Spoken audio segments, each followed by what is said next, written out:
دوستان عزیزم سلام، وقتتون بخیر باشه. لطفاً این ویدیو رو خیلی منطقی نگاه بکنین، نه احساسی، و کلا کاری به بحث احساسیش ندارم. این پرنده رو نگاه بکنین. این پرنده کاملا دستیه و متاسفانه قبل از اینکه بیاد پیش من دستی شده. این پرنده کاملا دستیه و مسته از حالتاش، از کارهاش مشخصه، داره خود ارضایی میکنه الان و با هیچ پرنده ماده‌ای نمیتونه جفت بشه.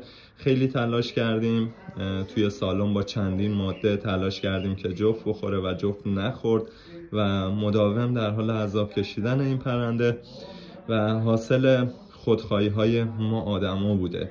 ما به خاطر اینکه بتونیم با پرنده بازی بکنیم، سخنگوش بکنیم، این پرنده ها رو دستی میکنیم، انقدری دستیشون میکنیم و ادامه میدیم و بعد از بلوغ برای این پرنده ها جفت تهیه نمیکنیم که به این روز میافتن و افسرده میشن و آسیب میبینن و از اون حالت طبیعی خودشون خارج میشن. متاسفانه یه سری از دامپزشکا هم توصیه میکنن حتی به نگهداری تک پرنده، به این دلیل که واقعا کسی که این توصیه رو میکنه هیچ علمی نداره راجع به اینکه درست نگهداری بشه، درست تغذیه بشه که برای جوجه دادن پرنده ضعیف نشه. خواهش میکنم لطفاً برای احساسات خودتون، برای تفریح خودتون این پرنده ها رو دستی نکنین و ازشون سوء استفاده نکنین. اگر دستی میکنین قبل از 1.5 سال حتما براشون جفت تهیه بکنین.